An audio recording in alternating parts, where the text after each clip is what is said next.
The sandwich shop smelled of burnt coffee and desperation.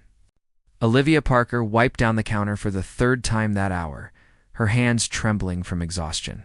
For years of debt had carved hollows under her eyes, turned her dreams of writing novels into a ghost she no longer recognized. The door chimed. A man walked in, tall and cutting through the shabby cafe like a knife through butter. Designer suit, cold blue eyes, jawline sharp enough to draw blood. Ethan Caldwell. She'd seen his face in business magazines left behind by customers. "Ate black coffee." "No sugar," he said, his voice a command, not a request. Olivia's jaw tightened. "Please and thank you still exist in your world." His eyes locked onto hers. For a second, something flickered there. Surprise, maybe. Or amusement.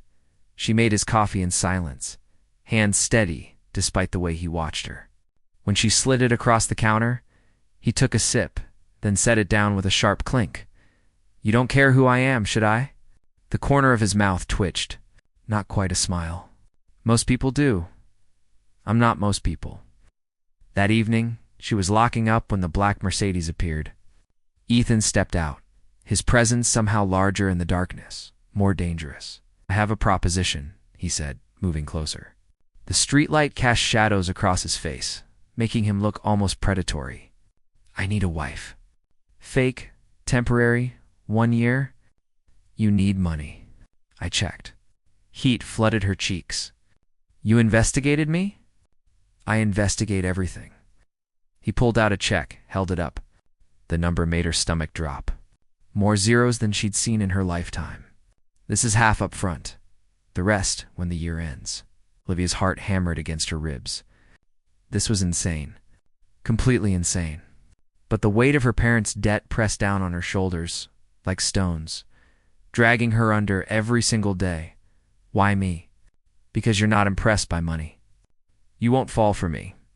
And you need this as badly as I need you to convince my mother I'm capable of commitment." His eyes held hers, ice meeting fire. 1 year. Then you're free. The word free hung between them like a promise and a lie. She thought of the collection notices stuffed in her mailbox. The way her landlord looked at her with pity. The novels she'd never write because exhaustion stole every spare moment.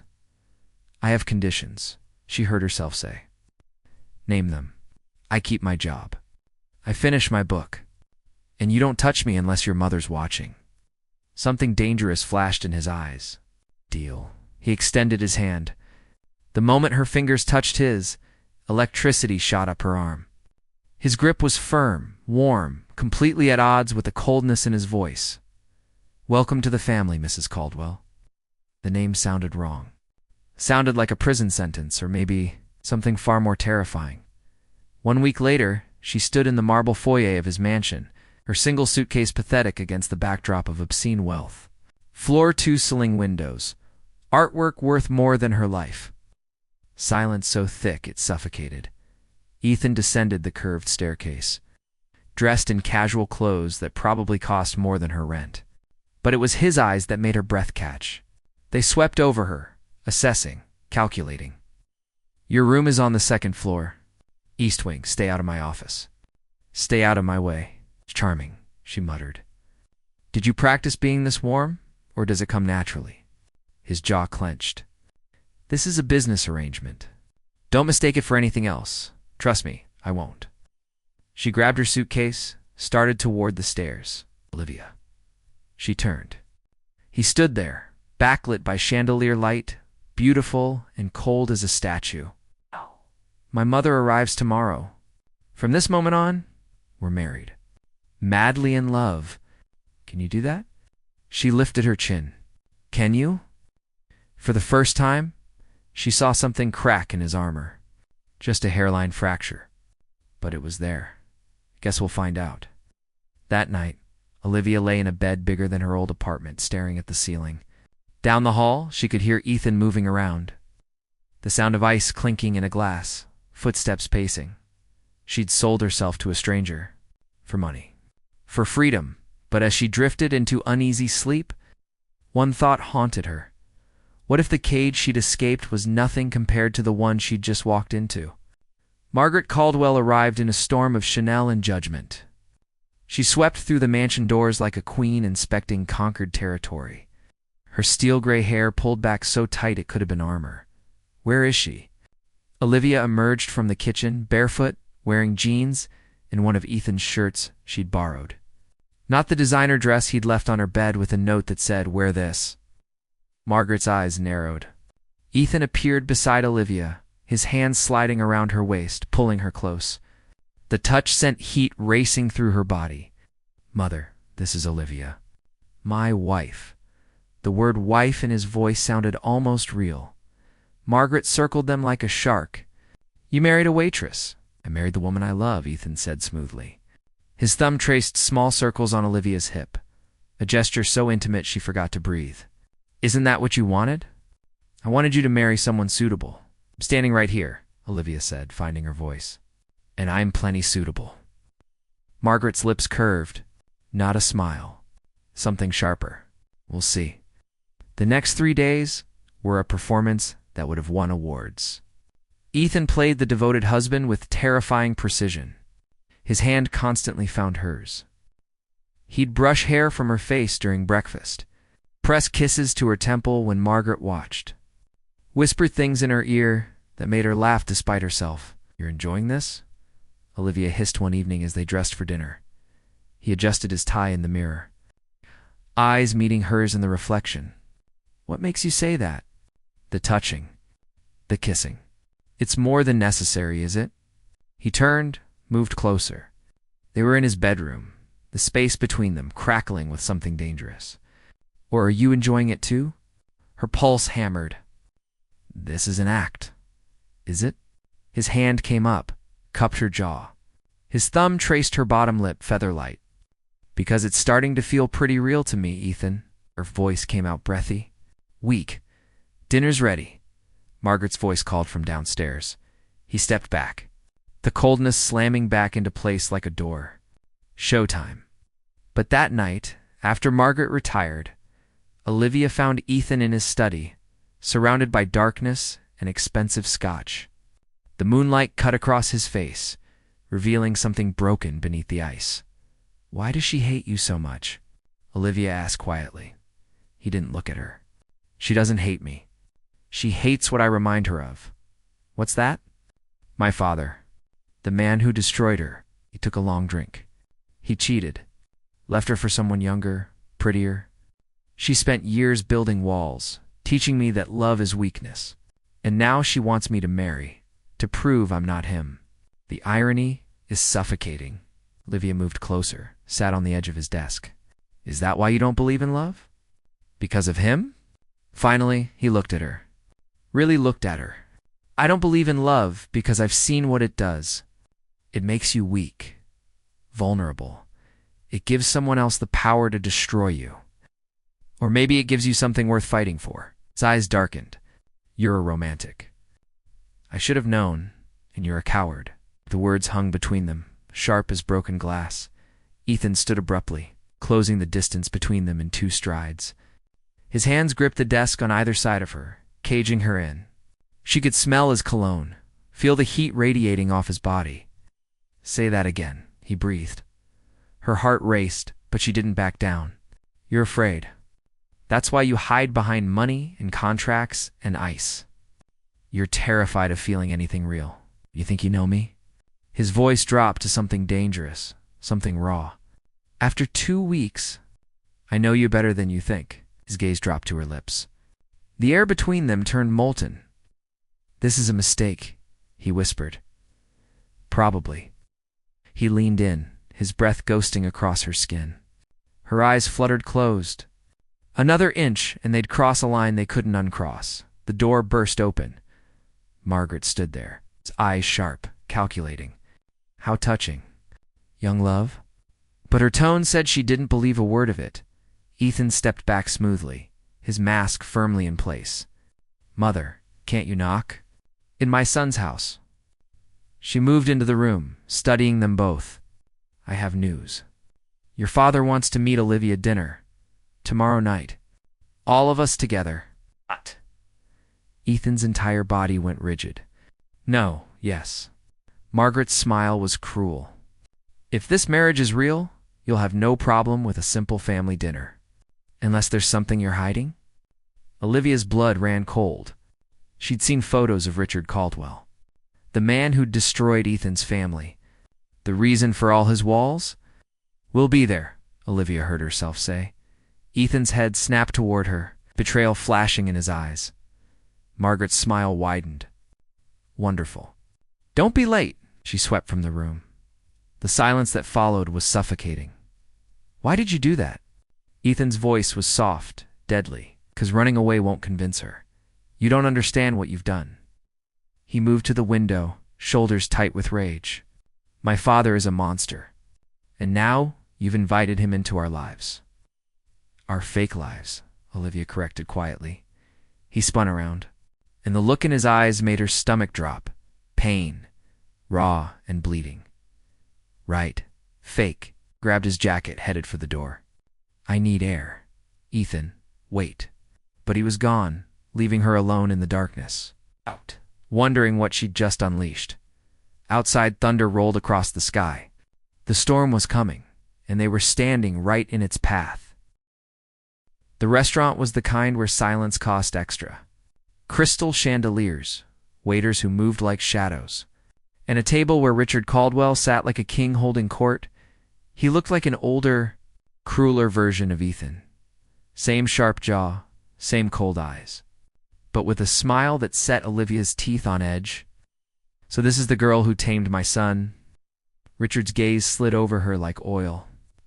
Pretty. I can see the appeal. Ethan's hand on her knee tightened, a warning or a plea. Olivia's more than pretty, Ethan said, voice controlled. She's brilliant, kind, everything you never understood. Ouch. Richard laughed, took a sip of wine. Still angry about ancient history? You destroyed our family. I'd freed us from a loveless marriage. Your mother was never satisfied. Always wanted more control, more power.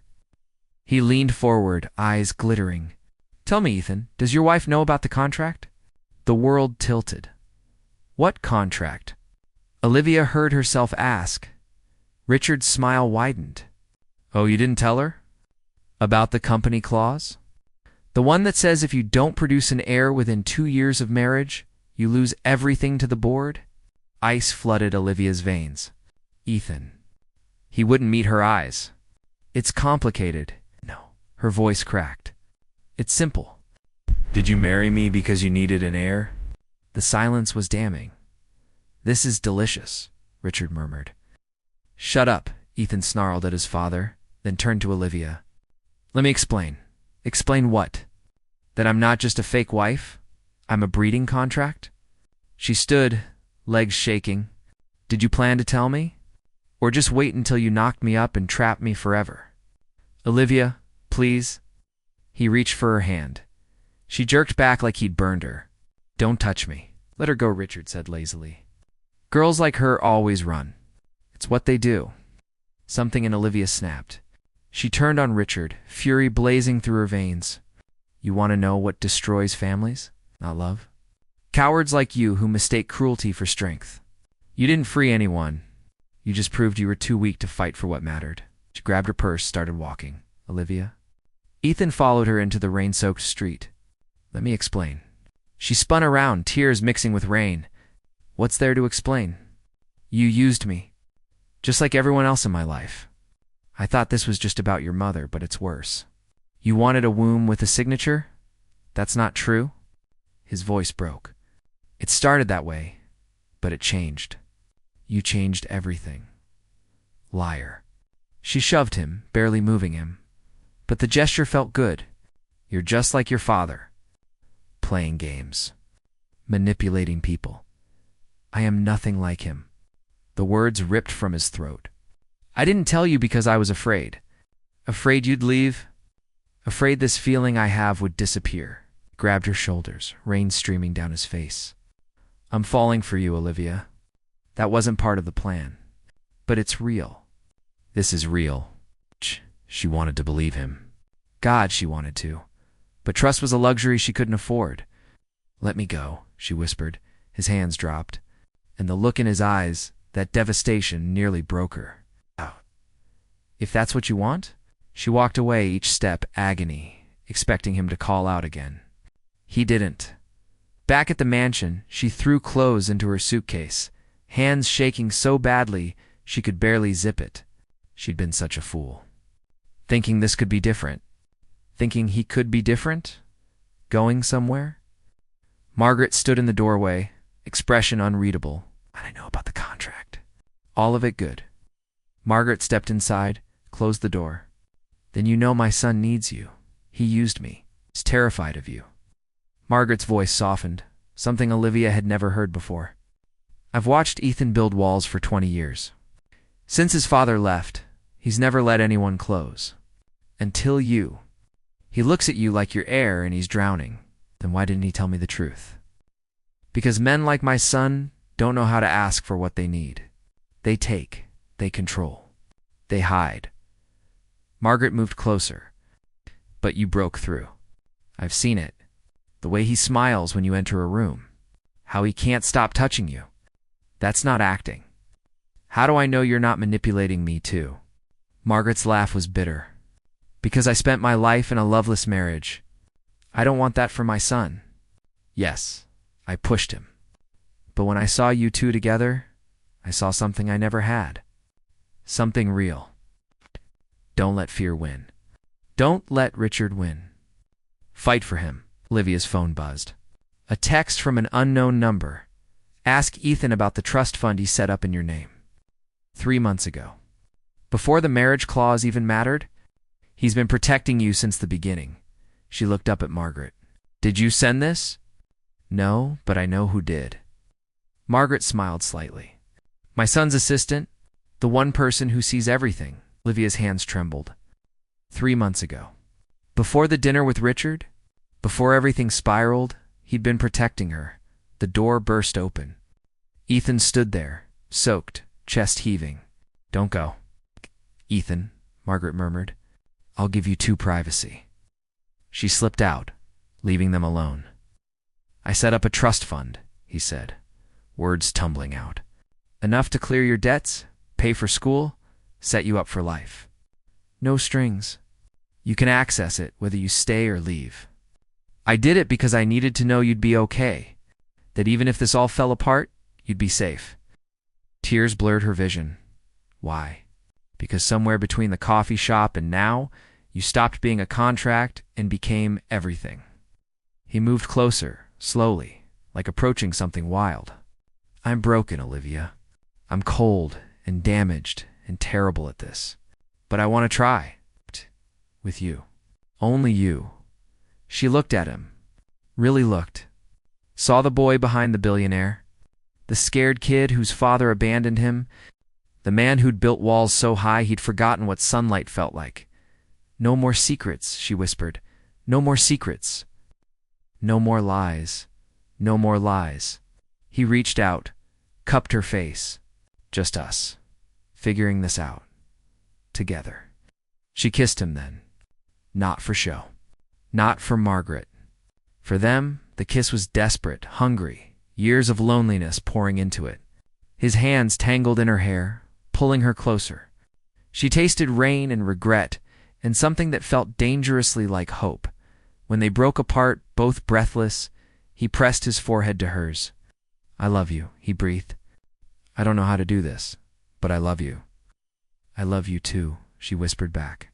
You terrifying, impossible man, he laughed, the sound broken and beautiful. But outside, hidden in the shadows, someone watched. Someone who'd been waiting for exactly this moment. Richard Caldwell smiled in the darkness and pulled out his phone. The real game was just beginning. 3 weeks of happiness. That's all they got. 3 weeks of waking up tangled together, of stolen kisses in elevators, of Ethan reading drafts of her novel with notes in the margins that made her heart ache. 3 weeks of falling deeper into something that finally felt real. Then the envelope arrived. Olivia found it on the doorstep, her name written in elegant script. Inside were photos. Her and Ethan at the restaurant. Her getting into his car that first night. Documents with highlighted sections. And a note. Meet me. Come alone, or everyone learns the truth about your arrangement. The address was a warehouse on the edge of town. Every instinct screamed trap, but the threat was clear. If Richard exposed them, Margaret would cut Ethan off. The board would tear him apart. Everything he'd built would crumble. She couldn't let that happen. I'm running to the cafe, she told Ethan that evening, kissing him quickly. Need to pick up my last paycheck? I'll drive you. No, it's too fast. She softened her voice. I need to say goodbye to them properly. Alone, studied her face, and she saw the moment he chose to trust her. Okay, but call me if you need anything. Always. The warehouse was exactly as horrible as she'd imagined. Rusted metal, broken windows, shadows that breathed menace. Richard stood in the center, backlit by a single hanging bulb. Right. You came. Good girl. What do you want? Straight to business. I like that. We circled her slowly. I want you to leave my son. Disappear. Take this. He held up a briefcase. $5 million. More than enough to start over. You're insane. I'm practical. Ethan's weak because of you. Distracted. He's making mistakes at work. Losing focus. Love makes men soft. Richard's smile turned cruel. Just like it made his mother. Look where that got her. Ethan's not you. No, he's worse. He actually believes in fairy tales. Richard opened the briefcase, revealing stacks of cash. Take the money. Leave tonight. If you really love him, you'll set him free before you destroy him. The only person who destroys people is you, am I? Richard pulled out his phone, showed her the screen. Security footage. Her signing the marriage contract. Audio of her and Ethan discussing the arrangement, calling it fake, temporary. I've been recording everything. Every conversation in that house. If this gets out, Ethan loses the company. His reputation, everything. Hey, this is somebody's blood. Turned to ice. You bugged your own son's home? I protect my investments. And right now, you're a liability. He stepped closer, voice dropping. Walk away, or I release everything. The board will tear him apart. His competitors will destroy him. All because he fell for a pretty face. Her mind raced. If she stayed, Ethan lost everything. She left, maybe he could survive. Rebuild, find someone who wouldn't put him at risk. The choice wasn't really a choice at all. Give me one day, she whispered, to say goodbye properly. You have 12 hours. After that, I press send. She drove home in a daze, the world blurring around her. The mansion glowed warm against the night sky. Inside, Ethan was probably working in his study, or maybe cooking dinner, something he'd started doing to surprise her. God, she loved him. Loved him so much it physically hurt, which was exactly why she had to go. She found him in the kitchen, sleeves rolled up, attempting pasta. He looked up when she entered, smile bright. You're back. Good, because I have no idea what I'm doing and this sauce is possibly lethal. She memorized his face. The way his hair fell across his forehead. The small scar above his eyebrow from a childhood accident. The way his eyes softened when he looked at her. Ethan, I need to tell you something. He set down the spoon, immediately alert. What's wrong? I'm leaving. The words hung there, brutal and final. What? His voice cracked. Why? This was always temporary, remember? A year? It's almost up. The contract means nothing now. He moved toward her. We're real. You said you loved me. I lied. The words tasted like poison. Got caught up in the fantasy. The mansion, the money, the lifestyle. But I don't belong here. His face went pale. You're lying. I can see it in your eyes. You see what you want to see. Olivia, please. He grabbed her hands. Don't do this. Whatever's wrong, we'll fix it. Together. She pulled away, each movement in agony. There's nothing to fix. I want out.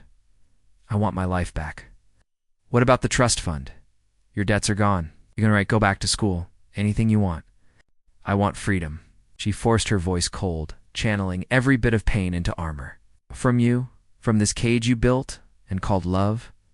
She watched something break in him, saw the exact moment the light went out of his eyes, replaced by that familiar ice. Fine. His voice was dead. Get out, Ethan. I said, get out. He swept his arm across the counter, sending pots crashing to the floor. You want to leave? Then leave. Just like everyone else. She grabbed her pre-packed bag from the hall, hands shaking so badly she could barely hold it. At the door, she turned back one last time. He stood in the doorway of the kitchen, silhouetted against warm light, looking shattered. I'm sorry, she whispered. Too quiet for him to hear. Then she walked out into the cold night, leaving her heart behind. The taxi pulled away, and she watched the mansion disappear through tears. Her phone buzzed. Text from Richard. Smart choice. The money will be wired in the morning. She blocked his number, then Ethan's, cutting every tie. For 3 days, he stayed in a cheap motel, crying until she had nothing left. The money arrived as promised. Blood money. The price of Ethan's future. On the 4th day, Margaret showed up. You broke him, Margaret said, standing in the doorway. He hasn't eaten, hasn't slept, just sits in that house staring at nothing. It's better this way. Better. Margaret's laugh was harsh. Richard got to you, didn't he? What did he threaten you with? Olivia's silence was answer enough, you little fool. Margaret sat heavily on the bed. You think sacrificing yourself saves him? It destroys him? Love isn't about protection. It's about fighting. Together. He threatened to release everything. Ethan would lose it all, so let him lose it. Margaret's eyes blazed. Money, companies, reputation, none of that matters if he loses you. Don't. You understand? You're the only real thing he's ever had.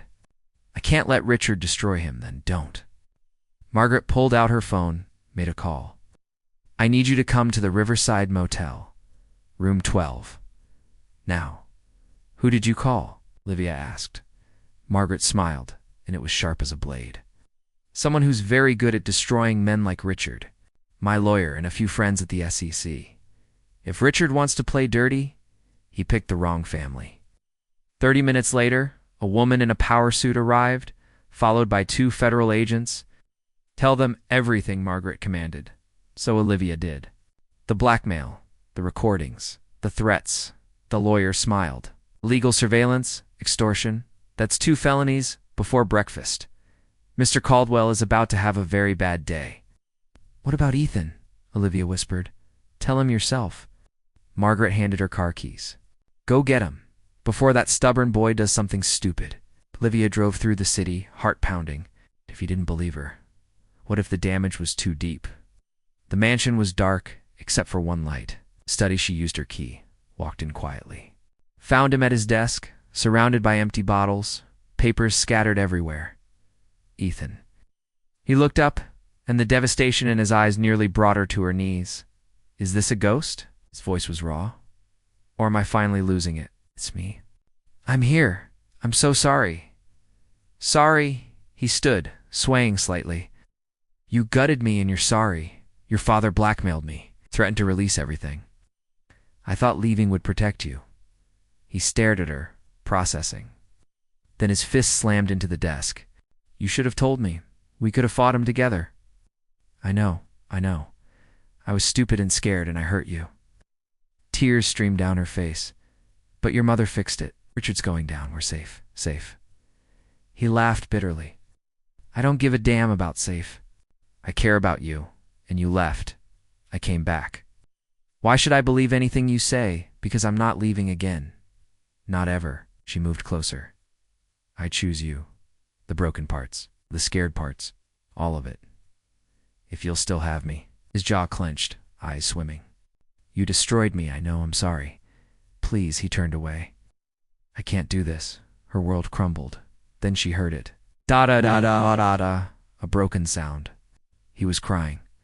She wrapped her arms around him from behind, pressing her face to his back. I love you. I love you so much. Please forgive me. His hands covered hers. Don't ever do that again. Don't ever leave me like that. Never. He turned, pulling her against him. The kiss was desperate, tasting of salt and pain and something that might have been healing. We're going to have to work for this, he whispered against her lips. It's not going to be easy. Good, she breathed back. Easy is boring. His laugh was wet, broken, beautiful. Outside, dawn was breaking, the darkness finally receding. They'd survived the storm. But one question remained. 6 months later, the courthouse was small, nothing like the grand cathedral Margaret had wanted. Just exposed brick, afternoon light streaming through tall windows. And a handful of people who actually mattered. Olivia stood in a simple white dress. No veil, no elaborate train. Just her, holding a bouquet of wildflowers that Ethan had picked himself that morning. "You ready for this?" Margaret asked, adjusting Olivia's hair with surprising gentleness. In the months since Richard's arrest, something had softened in the older woman. Prison time and federal charges had a way of humbling families. "I've never been more ready for anything." "Good, because my son's been pacing for an hour. If we don't start soon, he'll wear a hole in the floor." Olivia laughed, the sound light and free. So different from the girl who'd first walked into that sandwich shop over a year ago. The music started. Simple, acoustic, perfect. She walked down the short aisle. Had no one to give her away because she'd given herself away months ago. Piece by piece, until there was nothing left to hide, and there was Ethan. He wore a simple suit, his eyes red-rimmed like he'd been crying. When he saw her, his face transformed. Pure joy, pure love. No walls, no ice, just him. "You're beautiful," he whispered as she reached him. "You're not so bad yourself." The officiant began, but Olivia barely heard the words. She was too busy memorizing this moment. The way Ethan's hands shook slightly as he held hers, the tear that escaped down his cheek, the way Margaret dabbed at her eyes with a handkerchief. "The couple has prepared their own vows," the officiant announced. Ethan cleared his throat. "Olivia, I was dead before I met you. Not physically, but in every way that mattered. You walked into my life demanding I'd be better, and I fought you every step. But you never gave up. It's not on me. Not on us." His voice cracked. "You taught me that walls don't protect you. They just make you alone. That love isn't weakness. It's the strongest thing we have." He squeezed her hands. "I promise to choose you every day, to fight for us, to never take the easy way out, and to always, always tell you the truth. Even when it's hard." Olivia's turn. She'd written and rewritten these vows 100 times, but now, looking at him, the practiced words disappeared. "Ethan, you saw me when I was invisible. You gave me freedom when all I knew was chains." She smiled through tears. "You're difficult and stubborn, and you still can't cook pasta to save your life. But you're mine, and I'm yours. Not because of a contract, not because of money or obligation, but because I choose you, the messy parts, the scared parts, all of it." She took a shaky breath. "I promise to stand with you, to call you out when you're being impossible, to hold you when the darkness comes, and to love you with everything I have. For as long as I live," the rings the officiant prompted. They'd picked them together. Simple gold bands, no diamonds, nothing ostentatious. Just symbols of something real. Ethan slid the ring on her finger, hands steady now. "With this ring, I marry you. For real this time," she laughed, sliding his ring on. "With this ring, I marry you. No contract. No escape clause. Just us. By the power vested in me, I now pronounce you husband and wife. You may kiss." Ethan pulled her close, and the kiss was soft, sweet, filled with promise. The small crowd erupted in applause. When they broke apart, Ethan pressed his forehead to hers. "Mrs. Caldwell. For real this time, Mr. Caldwell. For real this time." That evening, they sat on the balcony of their new home. Smaller than the mansion, cozier, filled with mismatched furniture and books and evidence of actual living. The city sprawled below, lights twinkling like stars. "I finished it," Olivia said quietly, holding up her laptop. "The novel. I sent it to agents this morning." Ethan's eyes lit up. "That's incredible. I'm so proud of you. It's about us. It's kind of a girl who sells herself for freedom and finds something worth staying for. What's it called?" "The Contract." She smiled. Seemed fitting. He pulled her closer, kissing her temple. "Whatever happens, It's brilliant, because you wrote it. He sat in comfortable silence, watching the sun set. Do you ever regret it? Olivia asked. Choosing me over everything else? He turned her to face him. I didn't choose you over everything else. I chose you because you are everything else. The company, the money, the reputation. None of it means anything without you. What about kids? She asked softly. The heir clause. Margaret still wants grandchildren. Margaret can wait. We have time. And when we're ready, if we're ready, we'll decide together. No pressure. No contracts. He traced her jawline. Just us figuring it out. I love you, she whispered. I love you too. More than I thought possible. Her phone buzzed. It's an email. From a literary agent, Dear Miss Caldwell, we've read your manuscript and would love to discuss representation. ... Olivia's hand shook. What is it? Ethan asked. They want to represent me? My book? It's really happening. His whoop of joy echoed across the balcony. He lifted her, spinning her around, both of them laughing like children. We need champagne and cake, and to call everyone. He set her down, eyes shining. God, I'm so proud of you. We did it, she said, wonder in her voice. We actually did it. We survived, he corrected. The hardest part, everything else is just living. Later, curled in bed, Ethan's arms around her, Olivia thought about the girl she'd been a year ago. Drowning in debt, invisible, afraid. That girl would never have believed this ending. What are you thinking? Ethan murmured against her hair. That fake marriages make terrible love stories. He laughed, the sound rumbling through his chest. And yet here we are. Here we are. Outside, the city hummed with life. Somewhere, people were making their own mistakes, taking their own risks, falling in their own ways. But here, in this small room with mismatched sheets and a man who'd learned to love despite every reason not to, Olivia had found something better than fiction. She'd found home. The next morning, Margaret arrived with pastries and an announcement. Richard pled guilty. 5 years minimum. It's over, Ethan exhaled, tension leaving his shoulders. Finally, also Margaret added with a sly smile, the board voted. You're officially CEO. No clauses. No conditions.